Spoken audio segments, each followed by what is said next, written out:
So if anime was a cult, I didn't join it willingly. I just woke up in the center of it one day, and now I'm obsessed with everything that comes out. I'm keeping track of new shows and new seasons, and Naruto run into class. It's a problem. So picture this, I'm a skinny kid from the Gambia, just landed in Maryland. First time in America, and the air smells like corn syrup. I feel like my body fat percentage got up by 10% and my blood sugar levels have skyrocketed. And everyone's air conditioning game was way too strong. The place was way too cold. Jet lagged and confused, I'm flipping through TV channels like I'm trying to find something. For you youngins out there, that's what old people used to do before TikTok was invented. And then BAM! Green dude punches himself. Like, splits in two and is fighting himself. This is on black crime. He's fighting himself like he owes himself money. I'm watching this thinking, this man, if you could call him a man because he was freaking green, wasn't just training, he was fighting his own demons, literally, with his fist. But this did not feel like slapstick. This did not feel like no Tom and Jerry violence. This felt deep, like watching a spiritual awakening, but with energy blast and the most testosterone fuel back and forth I've ever seen. So back home, cartoons were cute chaos. Think of your Tom and Jerry, think of your Totally Spies, just chasing each other around, full goo goo gaga.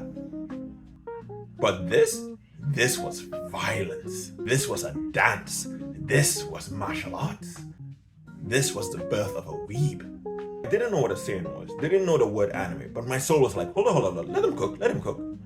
And the whole vacation was just like that. Night after night, I would be tuning in, watching mans throw each other across continents, putting paws on each other like I've never seen before. My mind was blown. It was a spiritual awakening.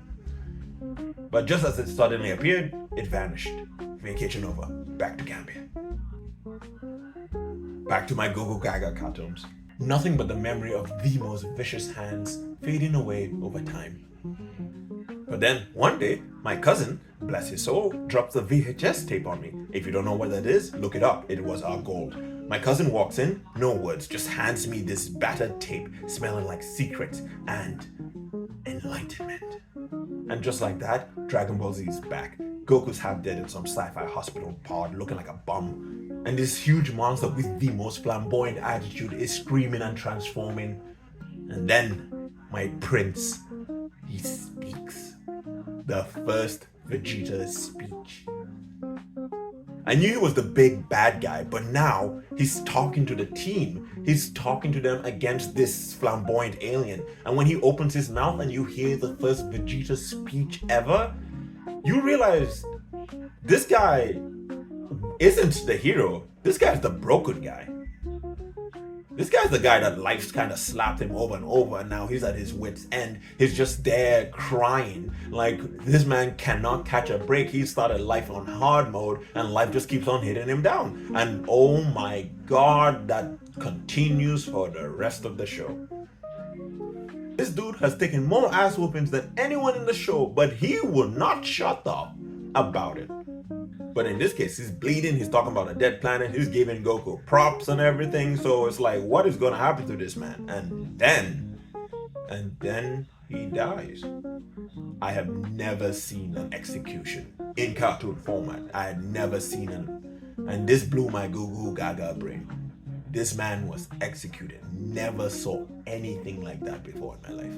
This was my first tragic character.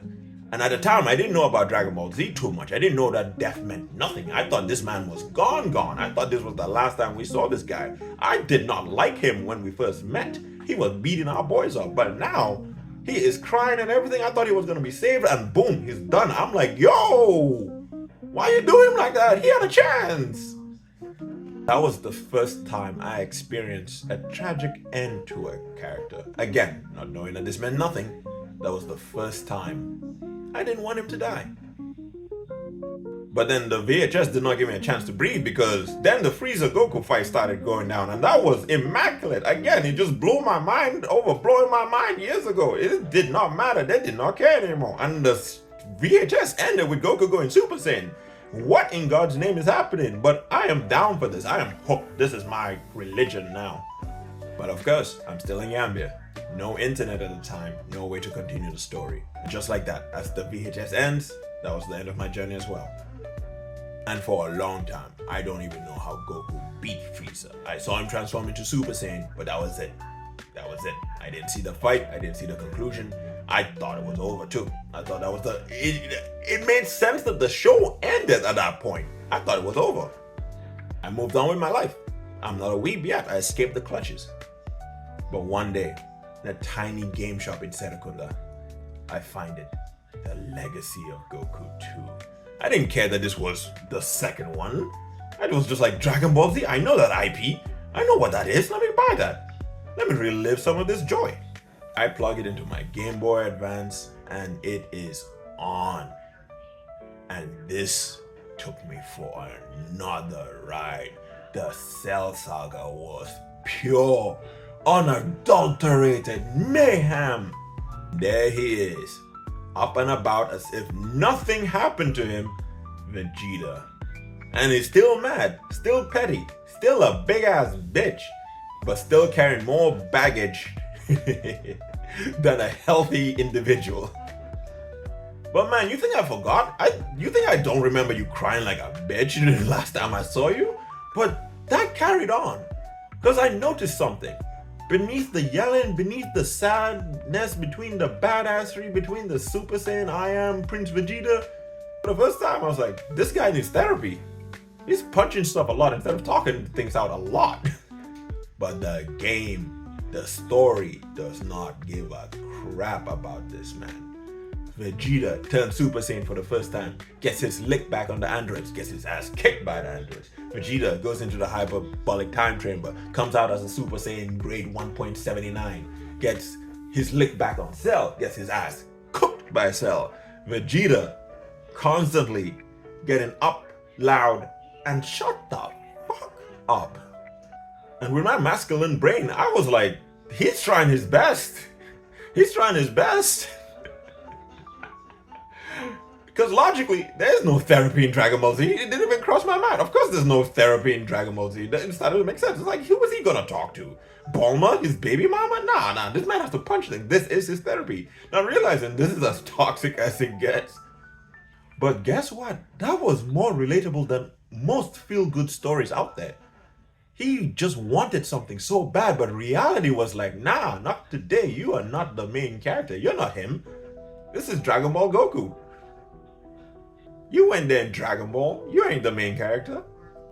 But all of this ups and downs just made him stay in my mind longer than most characters.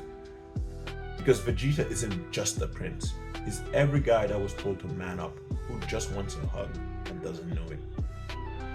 Mind you, I still haven't seen the show, so I still don't know the exact nuances. Legacy of Goku 2 was my story, was my Dragon Ball Z experience. So at the time, that's all I knew. And then it's like the gods spoke to me against my ancestral chiefs who were like, you're gonna be blessed because you've been doing good in school. Here's Boo's Fury. This is how you experience Dragon Ball Z, my guy. And now Boo's Fury has its ups and downs and all of that. And I love, like, yes, I was like, the story's kind of going all over the place. Not as crazy as the Cell Saga, but it is like a lot more chaotic, I would say. But one part that really stands up, one part that really stands the test of time is, of course, Majin Vegeta. Black Air Force One Vegeta himself. This man lets himself get possessed. He's not evil. He's not evil. He's been around too long, around his baby mama and baby too long for him to be evil. But he's desperate for something. I actually forgot why. I was like, why would you do this? And he told me. He told me why with the second best Vegeta speech ever. Actually, scratch that. The best Vegeta speech ever.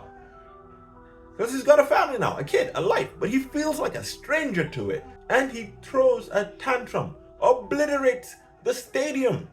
He has been holding this in for years, and he's letting it all out because this man does not know who he is or does not accept who he is. Either way, that felt very human. You were a good guy. He didn't like that. And then consequences of your actions. Dragon Ball Z has consequences of actions, especially to this man Vegeta, because Bubble Butt over there is stronger than they all anticipated. Vegeta gets beat down. He gets his ass whooped by B.I.G. over here. He gets disrespected. He knows there's nothing else to do. He knows it's his fault. But unlike the other sagas, unlike the other incidents, he takes full accountability. He hugs his boy, apparently for the first time, bad dad alert, and just tells him to take care of his mom.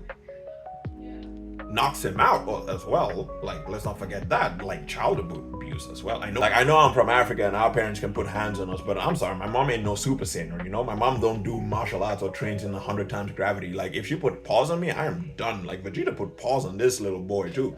This little super saiyan. He's half your size. And put paws on another man's child too. Either way, he talks to his boy Piccolo. Piccolo's gonna get his own ass video because Piccolo's a hood man, bro. And then he does the most metal sacrifice I've ever seen. Blows himself up. And that's when I realized Vegeta was never the villain. He was the whole story for me. The fight wasn't with Goku. It was with himself. He wanted to grow, but he didn't know how to. Years later, I'm grown with Wi-Fi and access to every Dragon Ball episode ever made, including Dragon Ball. And I binge that shit as if I owed it to my culty soul. And I re-experience all of that shit in raw to the mother. So that death, those speeches, that broken man standing tall every time Vegeta screams, I am the prince of all Saiyans. I don't hear arrogance, I hear survival. I hear scars no one can see. I hear a kid who lost everything but keeps fighting anyway. So yeah, Goku's the light, but Vegeta's the king, bro. He's the...